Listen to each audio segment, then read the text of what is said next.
Hola, ¿qué tal? Bueno, estamos en esta sección de entrevistas de Encartes y en esta ocasión tenemos el agrado de poder tener una conversación con José Luis Barrios, Anael Ibarra, profesora del Departamento de Estudios Socioculturales del ITESO, y yo, Alina Peña Iguarán, también profesora del ITESO. Así que bienvenido, José Luis, bienvenida, Anaeli. Es un gusto tenerlos aquí y que empecemos a echar a andar esta platicadita. Pues adelante, tú dirás. Bueno, les quiero hablar un poquito de José Luis Barrios. Es profesor, investigador de la Ibero Ciudad de México, filósofo, historiador del arte, curador de múltiples proyectos muy interesantes de los que vamos a hablar un poquito más adelante.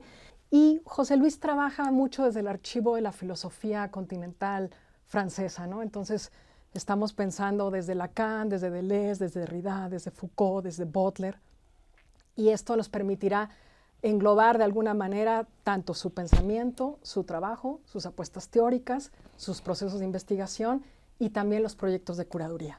Así que adelante, empecemos y Anaeli, todo tuya.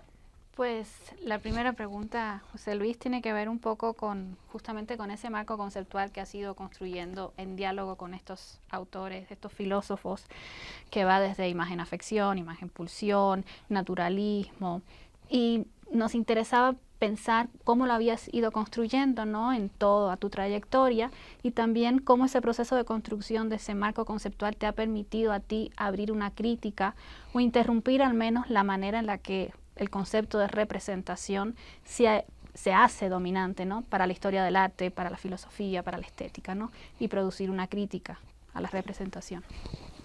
Pues podemos empezar desde mis inicios estudiando filosofía, pero no me voy a ir hasta allá.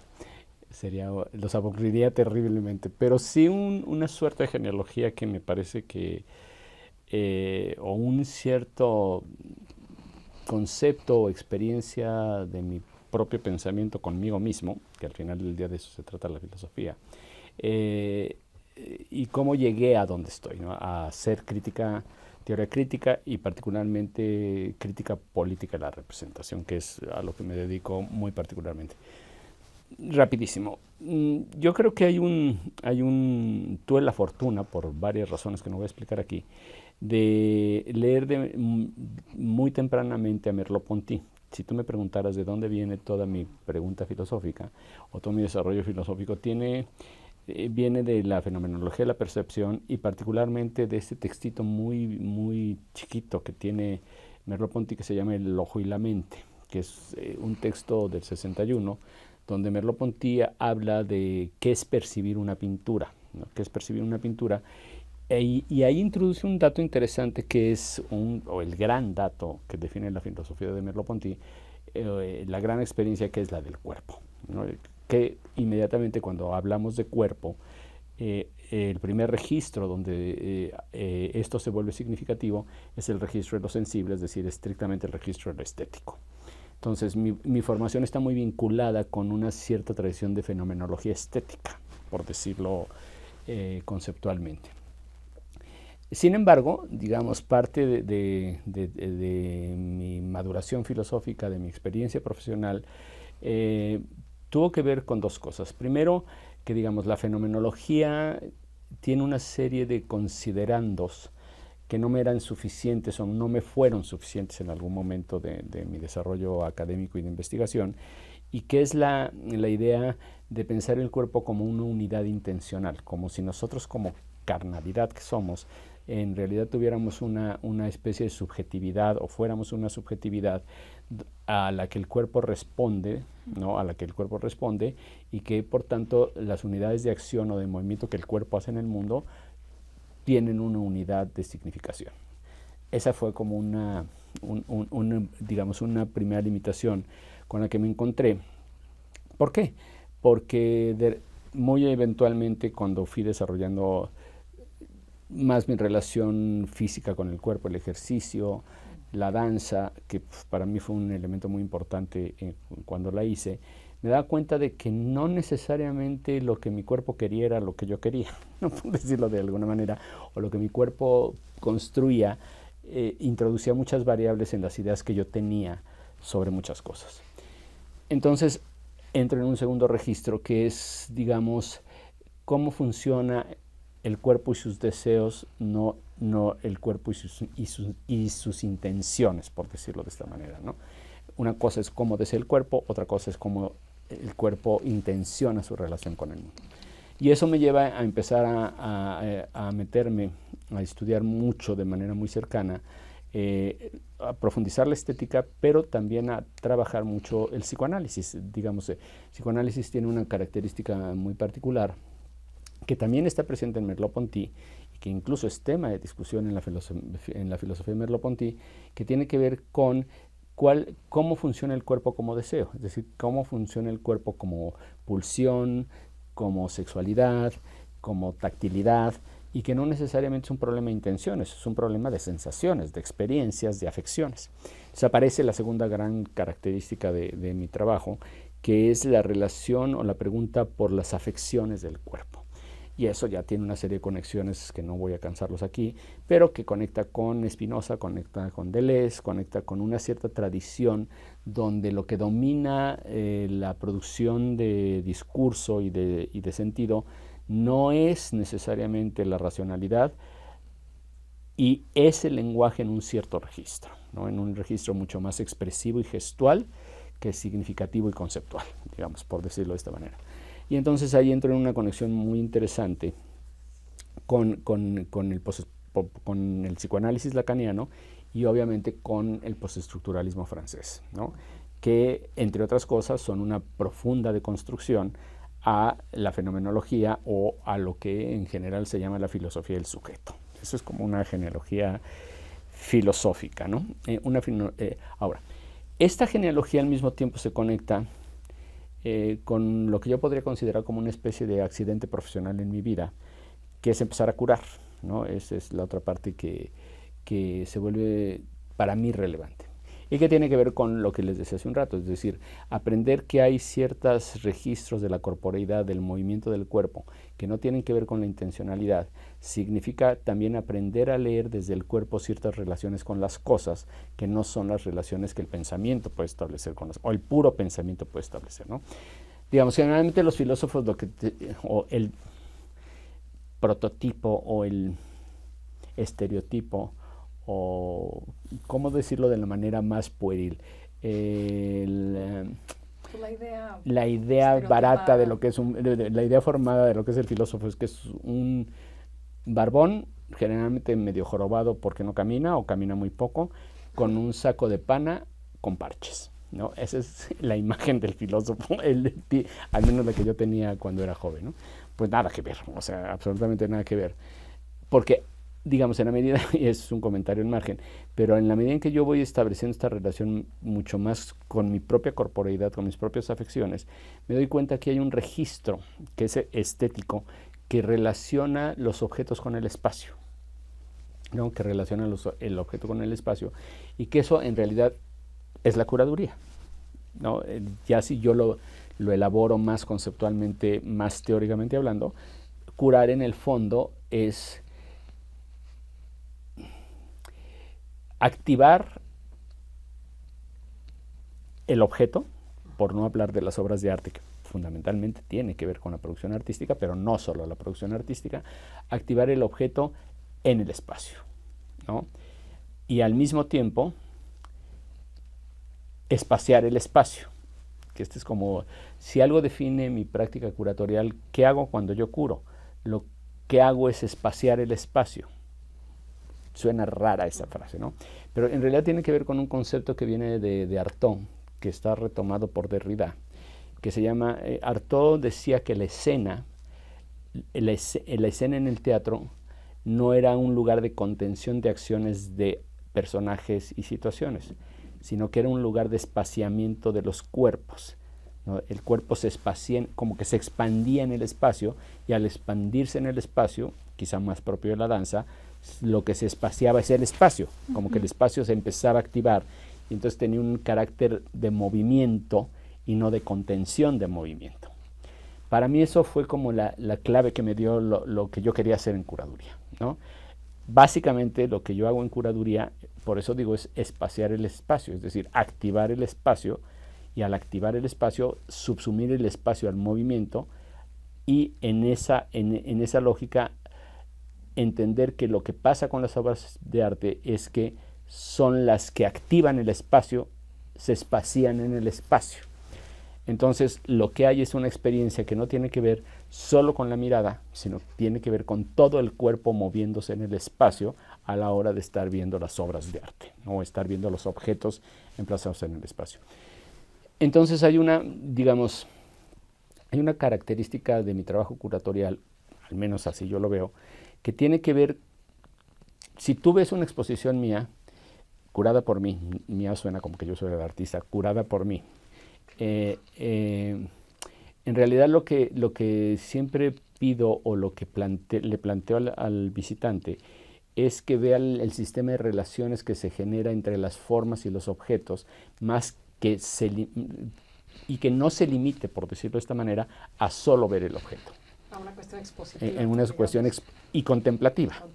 ¿No? Es decir, generalmente cuando nosotros vamos a un museo, por una muy mala práctica de aprendizaje de la mirada y de lo estético, generalmente solo vamos a ver los objetos y no a ver la relación entre los objetos en el espacio.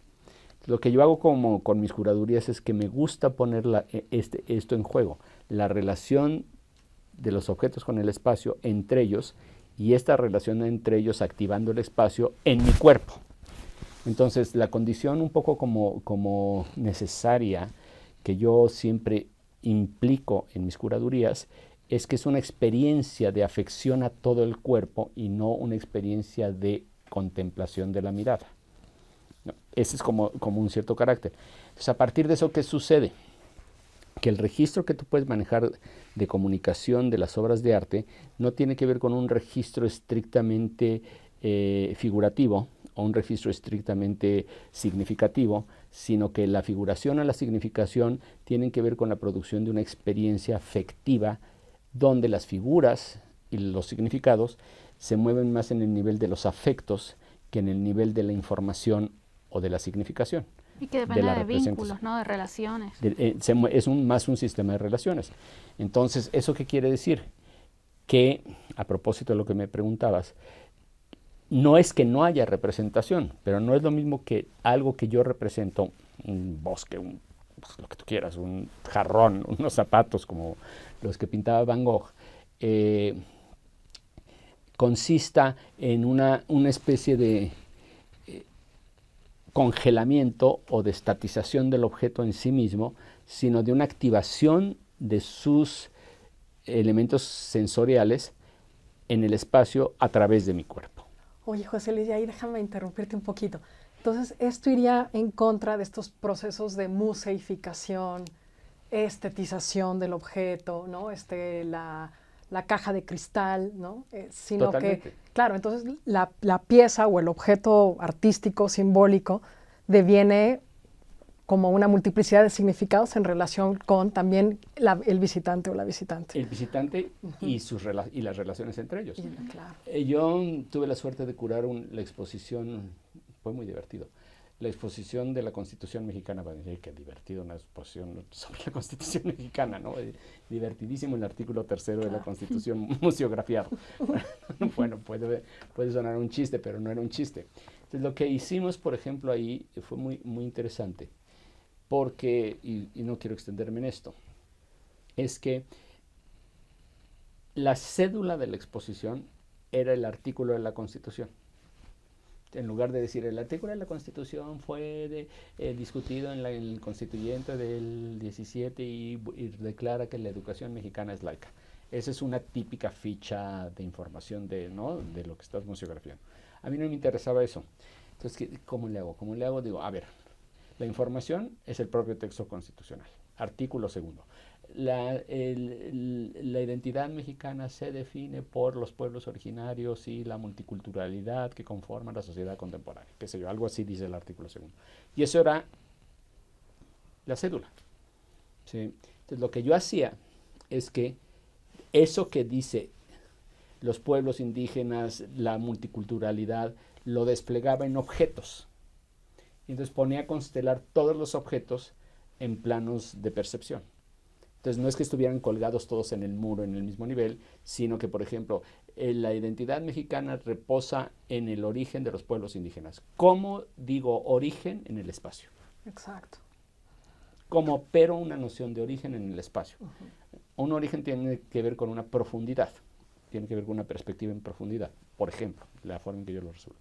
Sobre esa noción de profundidad yo voy generando planos, y sobre ese plano que sostiene, que es el indio fetichizado, por ejemplo, voy desdoblándolo en pintura, en fotografía, en cómics, en novelas, de tal manera que esta noción de lo indígena es una suerte de palimpsesto que tiene su historia en las producciones artísticas o materiales de la sociedad mexicana. Entonces, ¿qué estoy contando? La historia del imaginario de la ley, no la historia de la ley, ¿sí?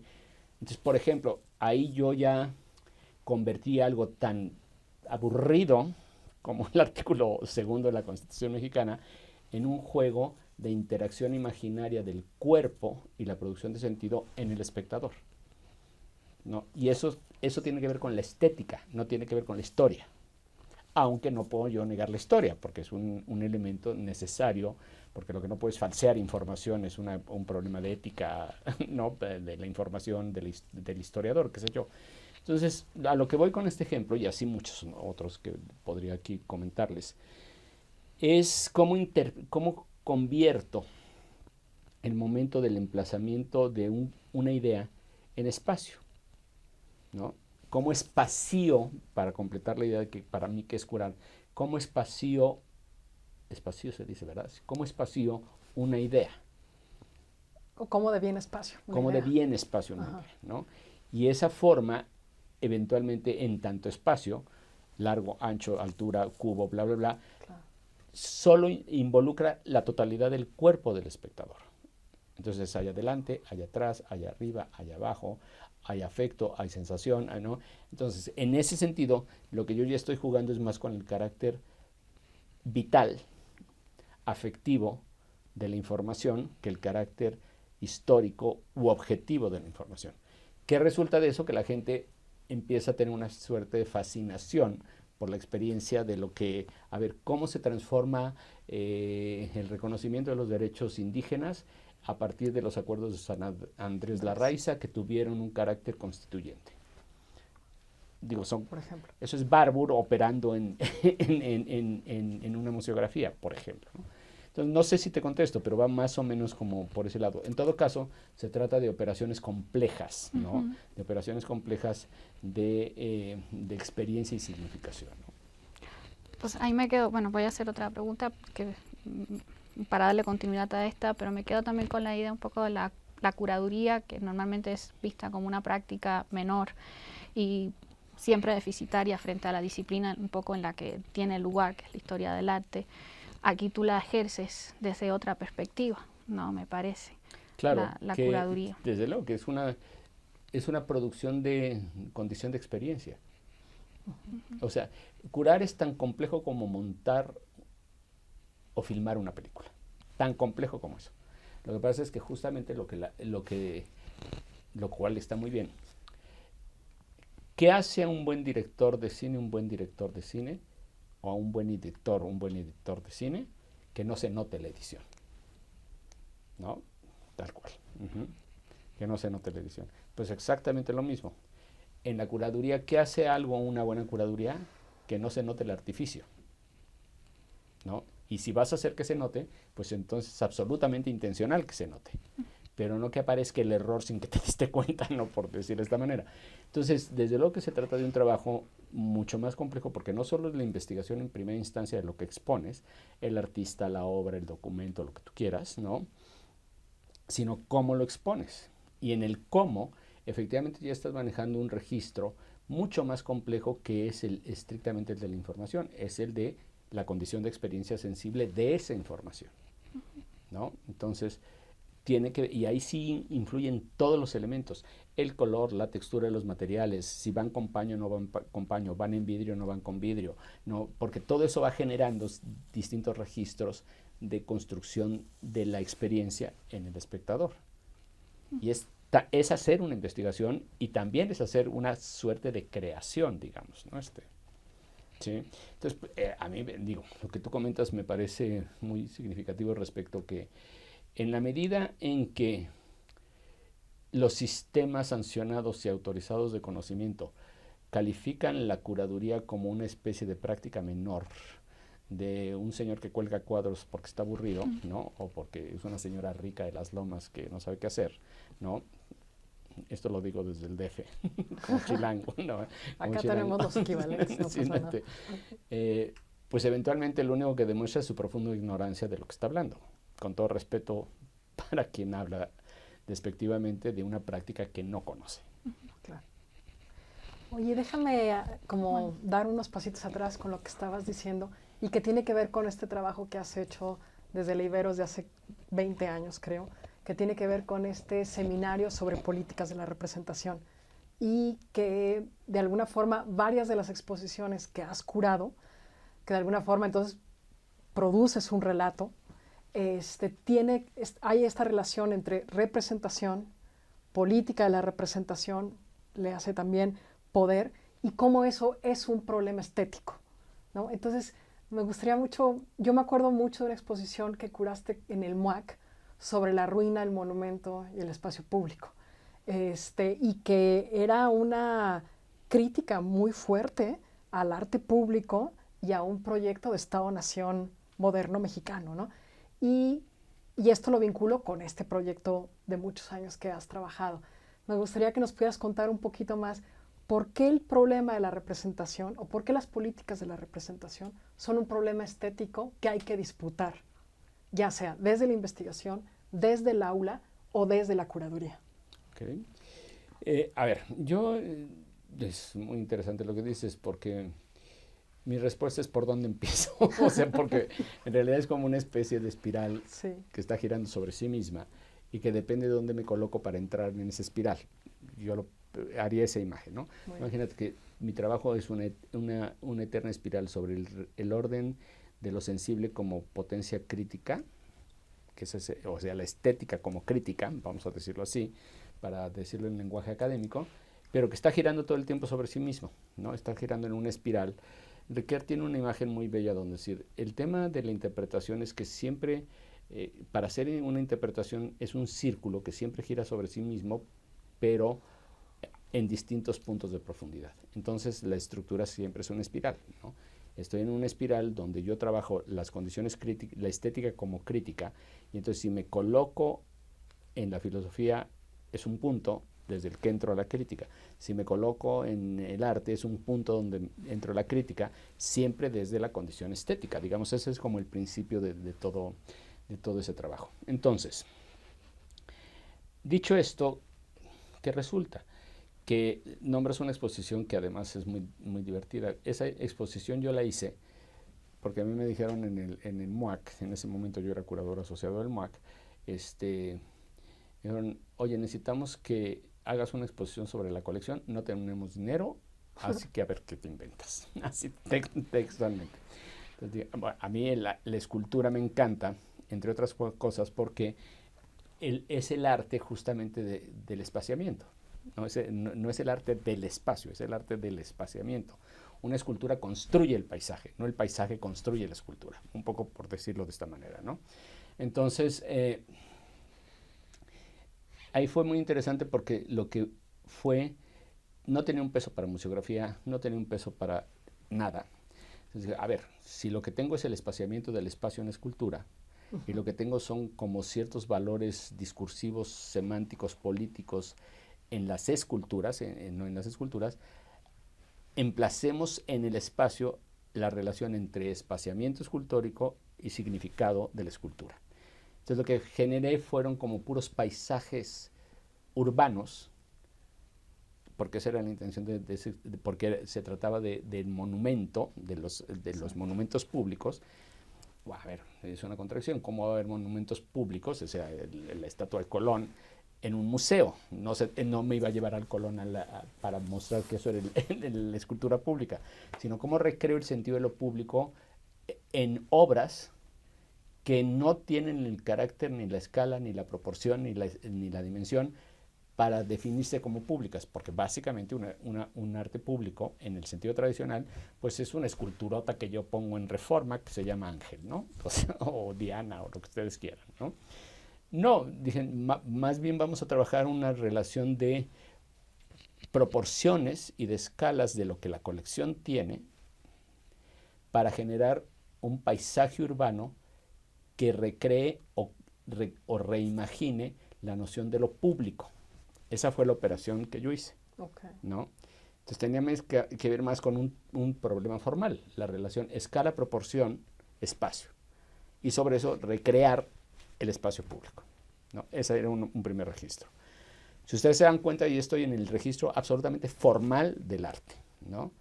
Pero forma es significado, digamos, es como la relación. Entonces, ahí sí ya me importaba como una historia del monumento. Entonces, por los tipos de escultura que yo escogí, se platicaba una historia de la práctica del arte público en México hasta el momento de su ruina, ¿no? Hasta el momento de su ruina, que esa era la narrativa que tenía la exposición.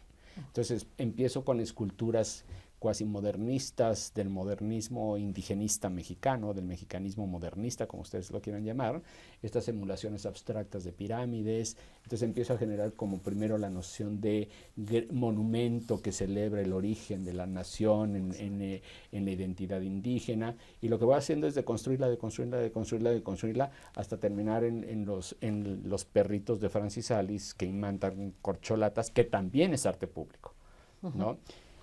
Entonces, ¿eso con qué tiene que ver? Eso tiene que ver con, digamos, la ruina del monumento, ¿sí? Que al mismo tiempo, como práctica artística, te da cuenta de cómo el sentido público del arte va perdiendo el carácter de monumento para convertirse en el carácter de experiencia de lo público, que ese era el segundo registro de lectura que tenía esa exposición, ¿no?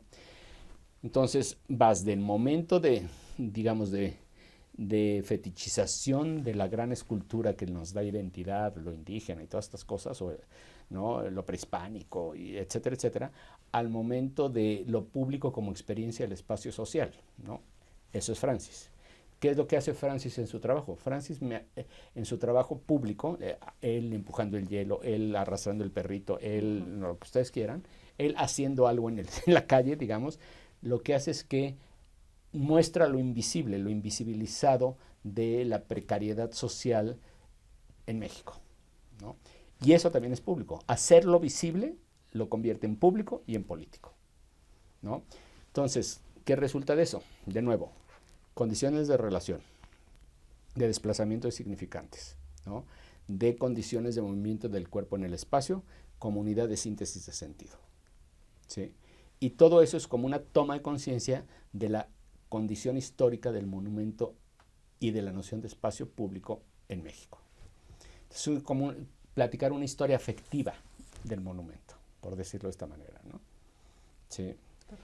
Entonces, ahí lo que estoy haciendo es una crítica a la idea de la construcción de utopías que las esculturas modernistas en algún momento supusieron, y el modo en que se va construyendo o más bien destruyendo una idea de el monumento, y cambia la noción de lo público por una noción mucho más vital y política que involucra no al objeto, sino a la sociedad. Entonces, te vas distanciando del canon, de los elementos que definen la escultura, la proporción, la escala, la forma, lo que ustedes quieran, para generar una conciencia crítica sobre el objeto. Y con eso sobre un cierto valor patrimonialista de la noción de lo público. Entonces la crítica está en este ejercicio de ir desdoblando la forma hasta que la forma se niegue a sí misma. Y en el momento en que la forma se niega a sí misma, entonces estoy en el registro crítico. No sé si me explico. No, pero sí, totalmente. Sí, claro que sí. Iba a introducir una categoría que faltó, de las que le preguntamos al inicio, y creo que daría pie a pasar al cine, para el libro, que es la de naturalismo, que nos parece, bueno, a mí me parecía como algo fascinante lo que haces, ¿no? Que tomas una categoría de la estética, y la historia del arte tiene también como una genealogía muy particular, y la reelaboras para pensar también como dónde está hoy la potencia, digamos, crítica de estas prácticas, ¿no? A partir de ese concepto. Entonces quería que un poco también explicaras ese trabajo con el naturalismo y también ya creo que nos va acercando más hacia el cine. Bueno, pues, gracias. Eso fue un gran descubrimiento. Digo, el concepto de naturalismo no es mío, es de la historia de la literatura, ¿no? Y si me apuran demasiado, de la historia burguesa de la literatura, ¿no? O más bien, de la lectura que hace la estética lukácsiana y de izquierda de un estilo literario decimonónico, producto de la burguesía de la época. Y por tanto, políticamente invalidado por la crítica marxista. Digamos, esa es la genealogía conceptual del naturalismo y la discusión de Adorno con Lukács, y en fin, ahí hay una serie de cosas que son muy interesantes. Pero de nuevo, yo debería ponerle un altar a Deleuze, aunque no soy fetichizador, pero mucho se lo debo a Deleuze. Deleuze tiene un ensayo sobre Zola, donde habla del naturalismo, y es muy interesante porque, digamos, históricamente pareciera que el momento crítico del arte en realidad se instala con la historia de las vanguardias, ¿no? Con el momento de las vanguardias históricas, porque las vanguardias, el cubismo, el geometrismo abstracto, el surrealismo, el dadaísmo, todos estos esos movimientos artísticos que surgen a principios del siglo XX, los primeros 30 años, primeras 3 décadas del siglo XX, eventualmente pretendían, y quizá en buena medida lo lograron, justamente generar el arte como condición crítica de la sociedad, en términos de la experiencia de la forma tendría que construir condiciones críticas al orden de alienación de la sociedad, ¿no? Eso era lo compartido, digamos, la gran discusión política de las vanguardias, ¿no? Sin duda eso es cierto, y en unas vanguardias muy bien logrado, en otras muy mal logrado, pero digamos, el hecho era la idea de muy brechtianamente guardar la distancia de la forma o de la situación para generar el momento de la crítica, ¿no? Está bien, y fue un gran logro y es un gran principio que hoy opera en la reflexión y en la creación artística, eso sin duda. Pero esto por principio invalidaría la novela y el arte del siglo XIX, que lo único que no tiene es una especie de distanciamiento crítico de nada, ¿no?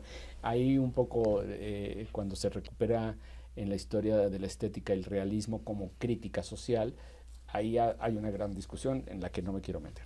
Pero en todo caso, el naturalismo era como lo más deplorable de la literatura del siglo XIX, porque en realidad lo que se suponía es que perpetuaba el predominio de clase, ¿no? Y era pura ideología, ¿no? Y hasta ahí eso es lo que el canon de principios del siglo XX de la teoría literaria y la crítica literaria pensaba del naturalismo. Entonces, cuando yo leo este ensayo de Deleuze, que se llama La Grieta, ¿no? Se llama La Grieta a propósito de Zola, Deleuze dice una cosa súper interesante, que es el principio de todo esto. Dice, la importancia del naturalismo es que nunca renuncia a la pulsión, a las pulsiones fundamentales, a las pulsiones primitivas, como una condición de significación del orden de la vida en la sociedad del siglo XIX. Y no solo en la marginalidad de la sociedad del siglo XIX, sino en la burguesía, como que digamos, el problema de la pulsión, el problema del instinto, de las pulsiones fundamentales, siempre estaban anudados con el modo de existencia. La crítica que le hace el canon, o la crítica que le hace la vanguardia a esa noción de pulsión, era como, hay un destino, hay una naturalización de lo social que es insuperable en el naturalismo y que por tanto perpetúa la ideología dominante. Esa es una típica crítica marxista sobre el naturalismo, ¿no? Entonces lo que Deleuze hace es algo muy interesante, porque dice, no, el naturalismo efectivamente es el modo en que las pulsiones primarias se relacionan con sus objetos, se relacionan con sus situaciones, pero que precisamente el carácter subversivo del naturalismo está en dar cuenta de que se relacionan, de que está anudada la pulsión a su objeto, ¿sí? Y que esa condición es una condición absolutamente crítica, porque estrictamente lo que está dando cuenta es de las condiciones de vida de las sociedades respecto a la relación con sus objetos, en relación a sus cosas, ¿no? Esa es una primera condición. Eso Deleuze le llama estado de cosa. No es, o sea, una cosa es la cámara. El estado de cosa son nuestros camarógrafos, ¿no? Intentando encuadrarnos o medio encuadrarnos o encuadrar la cantidad de tonterías que estoy diciendo, ¿no? Por decir algo, no por decir algo. Bueno, esa relación es un estado de cosa. O sea, si yo les preguntara ahorita, ¿qué está pasando en la imagen a la hora que ustedes me graban? ¿Sí? Estoy diciendo qué les está pasando a ustedes en la imagen que están captando, y eso es una relación de su afecto con la cosa. Eso es un estado de cosa, ¿sí? El afecto puesto en el objeto. Claro. Tal cual, ¿no? Es muy interesante eso, porque eso para Deleuze, eso es lo que define el naturalismo, que es un tipo de estética que puede dar cuenta de la relación de una pulsión vital en su objeto, y por tanto enfatiza la relación afectiva o afeccional que se tienen con las cosas, y no las intenciones que los sujetos tienen para con las cosas. Esa es como la diferencia. Eso lo dice de Solá, dice, y ese carácter da cuenta de la herencia. De la herencia, él dice que siempre es una grieta de la que no podemos escapar. Hasta ahí la tesis de Deleuze. Okay. Esa misma tesis, o eso que Deleuze ve en Solá, luego lo ve en Los Olvidados de Buñuel, que aquí viene toda la clave de todo este asunto, ¿no? Sí. Viene en los Olvidados de Buñuel.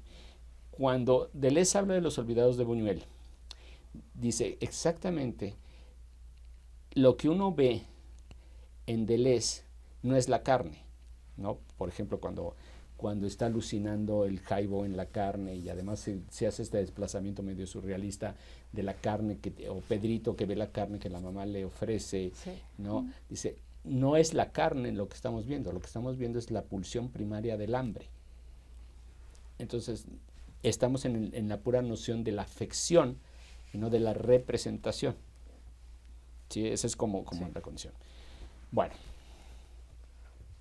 Entonces, a partir de esto empiezo un poco a darle vueltas y vueltas y vueltas, y entonces empiezo, o me cae, digamos como se dice vulgarmente, me cae el 20, cacho, vamos a decirlo así, cacho que después de Los Olvidados, o junto con Los Olvidados, porque hay algo de historia ahí del cine que está en juego, empiezo a ver como qué pasa en el cine mexicano, o más bien, me hago consciente que el cine mexicano después de Buñuel, se caracteriza por esta especie de imagen primaria, de imagen de captar la precariedad y lo primario de los instintos en las situaciones que filma, que cuenta, que etcétera, etcétera. Porque eso lo vemos en Amores Perros, eso lo vemos en el cine de Reigadas, con mayor o menor exactitud o con mayor o menor logro estético, pero también lo vemos en Rimstein, pero también lo empiezo a ver como una constante del cine nacional. Aquí déjame interrumpirte, porque aquí ya estamos entrando a este libro que acabas de publicar, ¿verdad? Constelaciones Buñuel. Constelación Buñuel, ¿no? Que tiene que ver con eso, ¿no? Exactamente. Entonces, bandeo de dos lados. Entonces, ¿con qué tiene que ver esto? Al final del día, un problema estético. Así como dije de la escultura, que me doy cuenta que la relación de la proporción de la escala de las esculturas con la escala del museo me permite recrear una lógica del paisaje de la Ciudad de México a través de estos objetos, sí, y que tiene que ver con una composición espacial. Deleuze introduce un concepto bellísimo para entender el cine en su teoría del cine, que dice, en Deleuze hay tres tipos de imágenes fundamentales. La imagen acción, el gran plano, perdón, la imagen situación, gran plano, imagen contexto, gran plano, el plano abierto, imagen intención, plano cerrado, el close-up, imagen acción, el medio plano. De tal manera que toda la narrativa cinematográfica en general se construye sobre un gran plano, un plano cerrado y un plano medio. Contexto, intención, acción. Contexto, intención, acción. Contexto, intención, acción. Así se cuenta elementalmente el cine. Sobre eso puede haber muchas variables, tipo de encuadre, lo que ustedes quieran. Bueno, no estamos en teoría del cine. Estamos en estética del cine. Pero entonces resulta que Deleuze dice, ¿qué pasa en Los Olvidados? ¿Qué pasa en el cine naturalista? ¿No? Pasa que hay un encuadre y una toma saturada. O sea, es un primerísimo plano, ¿no? Siempre trabaja en un primerísimo plano. Pero ese primerísimo plano no capta una intención, ¿no? Si yo hago un primer plano de un rostro que está viendo hacia allá, lo que estoy diciendo va a ser algo o va a haber algo, ¿no? Pero si yo hago un primerísimo plano sobre la boca, lo que veo es una mueca, es una pura deformación, ¿sí estamos? Entonces, ese primerísimo plano, Deleuze le llama imagen-pulsión, ¿sí? Porque es una imagen deformante de un puro impulso interno, ¿no? Un impulso vital, y ese impulso vital entonces genera una matriz mucho más primaria de la relación del afecto con su objeto, ¿sí? De su afecto con su objeto. Entonces, ¿qué resulta?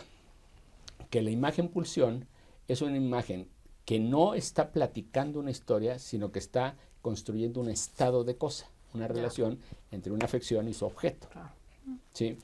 Entonces yo digo, obvio, ¿no? O sea, lo veo en Buñuel y de repente digo, claro, ¿no? Y cuando está este primer plano de Pedrito en la cárcel como perro, Sí. ¿no? Es un devenir animal, es decir, es un devenir instinto, ¿no? Del coraje, ¿no? Por ejemplo, ¿no? Pero si eso mismo, y ahora sí podemos entrar en el libro, Claro. me muevo y hago una comparación con un primer plano de Gael García en Amores Perros, resulta que el encuadre y el plano es exactamente igual. Es un estado de cosa, son imágenes pulsión, ¿no? No son imágenes intención, ¿sí?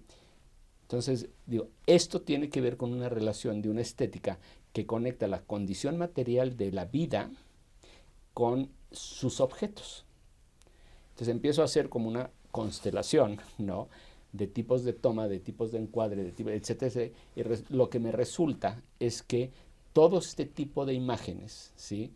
Constelan de acuerdo a la estética de Buñuel, ¿sí? A esta estética de Los Olvidados, ¿no?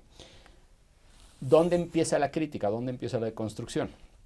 Que si eso yo lo empiezo, comparo entonces la noción del encuadre del Indio Fernández, ¿no? O la noción del encuadre de Eisenstein en Viva México, que son encuadres en primer plano de rostros sublimados, María Félix viendo al infinito, ¿no? Qué sé yo, ¿no? Lo que ustedes quieran, sí, claro. ¿No?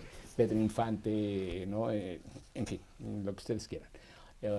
O Macario, ¿no? Lo que hay es una especie de sublimación del rostro. Hay una maquinaria ideológica del rostro. Si eso yo lo contrapongo un primer plano de Buñuel, y cito muy a propósito a el Indio Fernández y a Buñuel, porque además son contemporáneos, y uno representa como casi la parte maldita de la sociedad mexicana, que casi le cuesta la expulsión de México, que es un gran mito, pero por eso dicen, ¿no? Y veo a María Candelaria sublimada en el infinito del lago de Pátzcuaro, qué sé yo, ¿me entiende? Pues obviamente, ¿qué es lo que hay? Hay una crítica, querida o no por el director, que desmonta el imaginario de sublimado de la mujer indígena en el aparato nacionalista del cine. Y de las políticas de representación identitaria nacional. Y de las políticas exacto, sí. De la política de representación de la identidad del indio, del paisaje, del gran país, ¿no? Entonces, ¿qué resulta? Que de ahí la idea de constelación. Yo Yo no sé si eso era lo que querían o no los directores y tampoco me importa. ¿Sí? Claro. Lo que me importa como alguien que hace estética es qué pasa con las imágenes a la hora que entran en relación entre ellas. ¿Sí? Entonces, dicho de una manera más fácil, me hice mi propia película.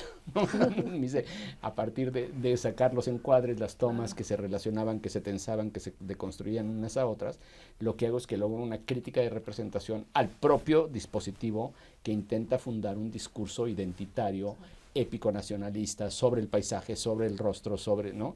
A cambio de una monstruosidad, de una animalización que lo que habla es de una condición de precariedad social de la vida en México y que por tanto el aparato crítico o la estética crítica de que el cine opera, que no es muy distinta a lo que opera en el arte, tiene que ver más con el naturalismo que con el realismo o con lo que ustedes quieran.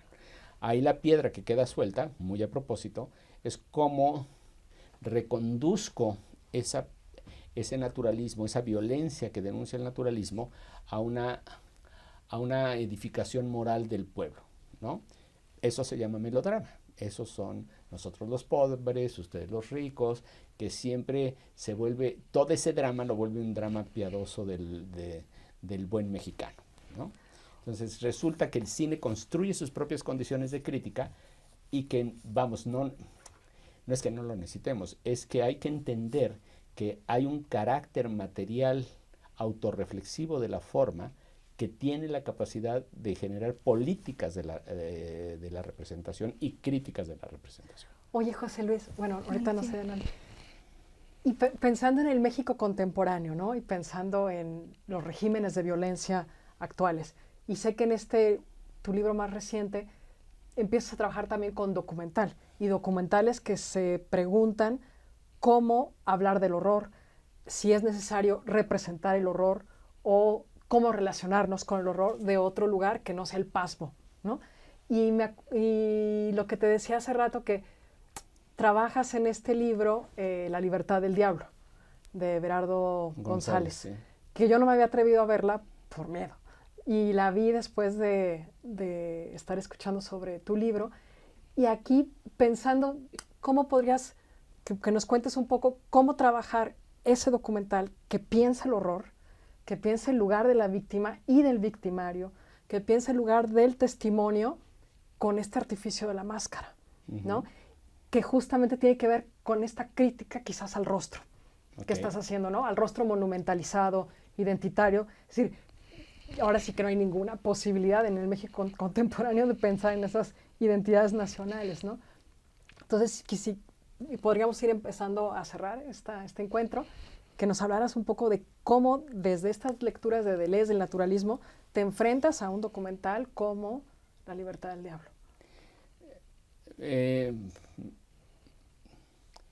Bueno, me enfrento primero porque me parece una gran película, o sea, me parece un documental maestro del cine contemporáneo mexicano. Es, digamos, el punto de partida, ¿no? Digamos, siempre mi forma de trabajo quizá puede ser absolutamente condenable, pero yo trabajo sobre lo que me gusta, sobre lo que me descoloca, sobre lo que me descoloca. O sea, trabajar sobre una exposición más del retrato de Benito Juárez jamás lo haría. O sea, no lo haría en mi vida, que flojera, no. Yo siempre suelo trabajar sobre cosas que me atraen, que me fascinan, ¿no? Y este documental, por su violencia y por el tratamiento que hace de la violencia, digamos, en el México contemporáneo, inscrita directamente sobre la delincuencia organizada y sus prácticas de apropiación del otro, ¿no? Del sometimiento del otro, pero también de quien es víctima de todas esas violencias. El tratamiento estético me pareció fascinante, por una simple y sencilla razón, de que no es un tratamiento maniqueo. ¿Qué quiere decir qué quiere decir que no es un tratamiento maniqueo? Que no son nosotros los que sufrimos somos los buenos y nosotros los que hacemos sufrir somos los malos.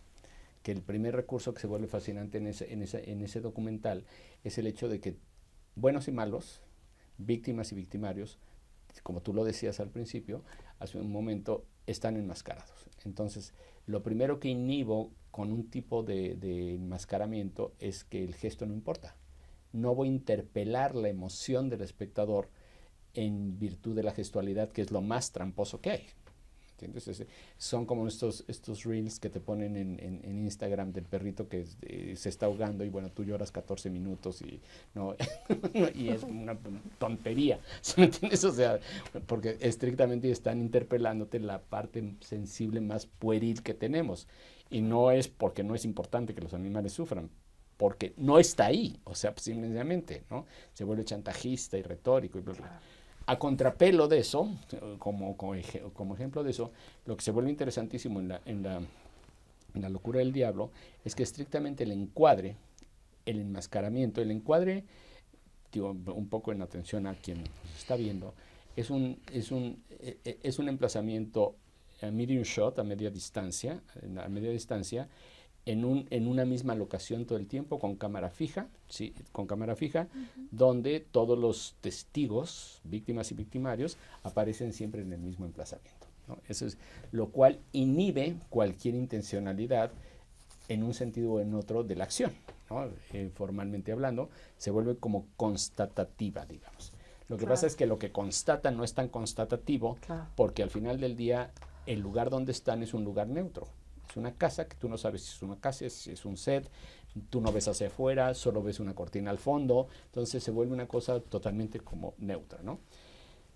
Eso es otro recurso muy interesante, porque hay una especie de distanciamiento o de interpelación que busca identificación del espectador con los personajes o la situación. Es una construcción muy inteligente a nivel formal.